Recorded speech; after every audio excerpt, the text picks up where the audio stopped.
And what happens here, so this is, a fairly significant pullback that we saw in the market.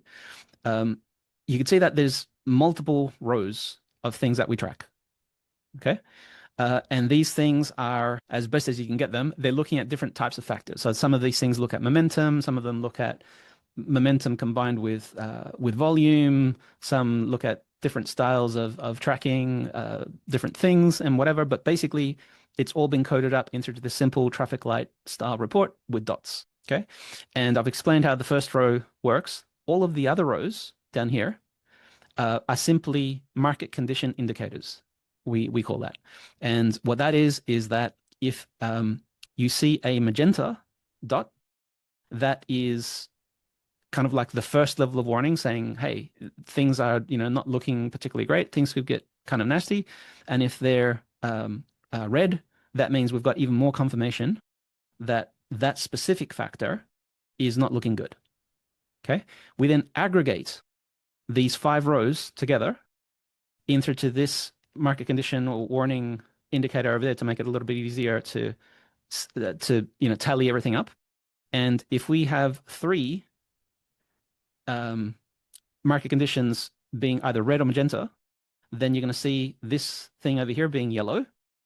Yellow doesn't trigger a response from us. It just gets us paying attention, saying, okay, I'm going to look more closely now, right? Once we get the magenta line over here, that magenta line basically means 4 flags or market conditions are fired. And when we see the red line over here, that implies 5 market conditions are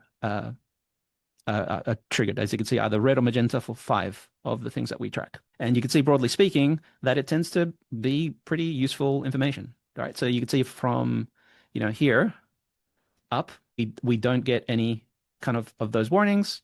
We had no warnings through here either. And then once things got through to this level, as you can see there, this is the first time that we got our 4 market condition indicators firing.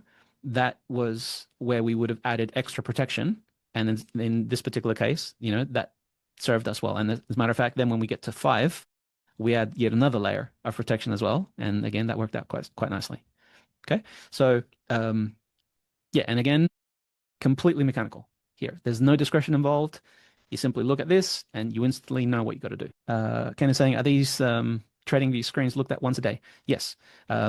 We adjust our trades a maximum of once per day, no more. And that implies that we look at the market conditions once per day. There's no need to have your eyes glued to the screen throughout the entire day. As a matter of fact, you could even check once per day, even while the market's closed. Okay. If you can't look during the day, no problem.